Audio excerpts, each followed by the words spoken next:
नमस्कार जय जगन्नाथ केमती अच्छे समस्ते आशा करुँचे समस्ते भलरे थे।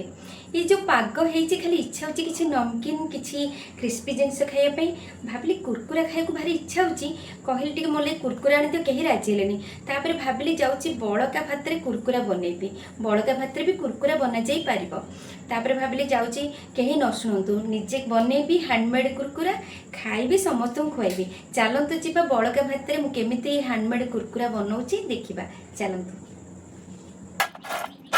साउंड आपण मैंने जापे केते कुड़मुड़िया और क्रिस्पी होइछि पिलांको देले से माने दुकान कुरकुरा को खाइबा भूली जिवे ताहले आ डेरी कहीं चलतु जीवा बनैबा हमर क्रिस्पी कुरकुरे। एठी मु भात नहीं 2 कप आपण चाहिए अधिका क्वांटिटी करि परिबे बिना पानी रे एमती ग्राइंडिंग करि नबा काइना भात तो हमर ओदालिया थाए आ बेसी पानी देले एटा पानिया हि जिवो। देखंतु एई भली आमे भात को ग्राइंडिंग करनबा। एबे हम एथरे ऐड करबा 1 चमच लूण 1 चमच हळदी गुंड 1 चमच काश्मीरी चिली पाउडर जदि आपण राग खाउथिबे ताहले लंका गुंड एठी नै परिबे 3 चमच बेसन 3 चमच कॉर्नफ्लोर आउ आम एथरे ऐड करबा मैगी मैजिक मसाला जोटा कि गोटे बढ़िया फ्लेवर एथरे ऐड करबो। आमे जो चामच रे लूण हलदी देइथिले एबे सेही चामच रे 3 चमच रिफाइन ऑयल एठी ऐड करबा जहाँफल कि आमर जो कुरकुराटा क्रिस्पी आ कुड़मुड़िया लगिबो। एबे सबको भल भाबरे मिक्स करनबा।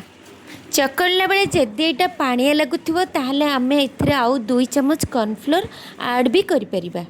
जदि एटा पानिया रहइबो ताहले आमर कुरकुरा जम्मा भी भल से बनिबोनी। आकु भल भाबरे मिक्स करि नेबे। देखंतु आमर एबे डो प्रस्तुत हे गला।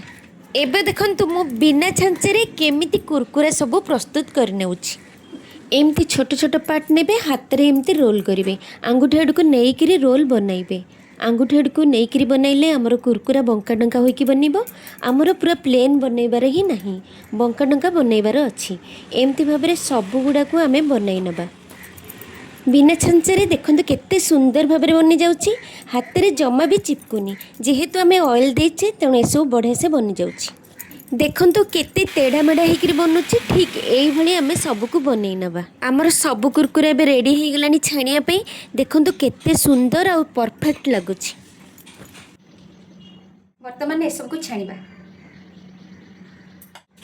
छाणिया पे मु एठी रिफाइंड तेल नेछि टिके बेसी तेल नेबे जेमती हमर कुरकुरा भल भाबरे छाणी होई परिबो।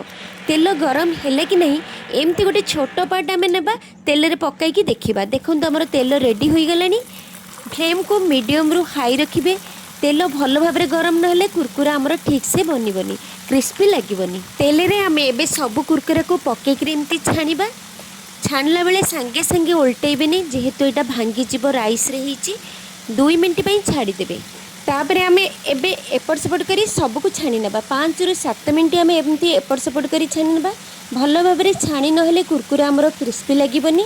एई भली आम सब कुरकुरा को भल भाव में एपट सेपट करी छाणी नबा। फ्लेम को जमा भी लो रखिबेनी नहले आमर कुरकुरा तेल पी जिवो जहाँफल कि एटा क्रिस्पी जमा भी लगिबनी। आपण मैंने भी आपको घरे बनईकरी खातु कहीं वर्षा दिन बाहर किणिकी खाइबा अपेक्षा बाहर किणिकी खाइले 5 टंकार कुरकुरा टिके नागुर किंतु आम चाहिए जिते करी घरे खाईपर सफिसीयंट तेणु आपको बड़ मैंने भी भल पाइबे चारे खाइबा तो घरे निहाती ट्राए करूँ। बर्तमान आमर कुरकुरा रेडी हो सारे 5 ରୁ 7 मिनट हो सारे एमती आम सब तेलू छाणिकी सब कुरकुरा को काढ़ी नेबा। मन रखु आकु 5 ରୁ 7 मिनट निहाती छाणीबे नहले एटा जदि कंचा रहिला कि भलरे छाणी हेलानी ताहले जमा भी क्रिस्पी लागिबनी कि भल भी लागिबनी। साउंड रो आपण निजे ही जानि परथिबे एटा केते क्रिस्पी आ कुडमुडिया होईछि। एबे हम एथरे ऐड करबा बीट लूण 1 चमच चिली पाउडर 1 चमच आ चाट मसला 1 चमच गरम थिला बेले ही ए सब को हमें ऐड करबा जहाँ फल ए सब मसला हमर कुरकुरा रे भल भाबरे कोट होई जिवो। एबे हमर रेडी होई गेला क्रिस्पी कुरकुरा सी पुणी बळका भात रे देखंतु केते परफेक्ट बनिछि आ केते कुडमुडिया आ क्रिस्पी होईछि।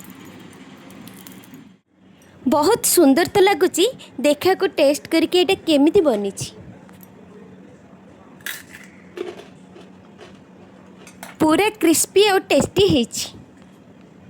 जदि मो रेसिपी भल लगे तो मो चैनल को सब्सक्राइब करें लाइक कमेंट करें ରହୁଛି। ପୁଣି ଦେଖାହେବା ଆଉ ଗୋଟେ ନୂଆ ରେସିପି ସହିତ। ସେ ପର୍ଯ୍ୟନ୍ତ ରହୁଛି। ଜୟ ଜଗନ୍ନାଥ।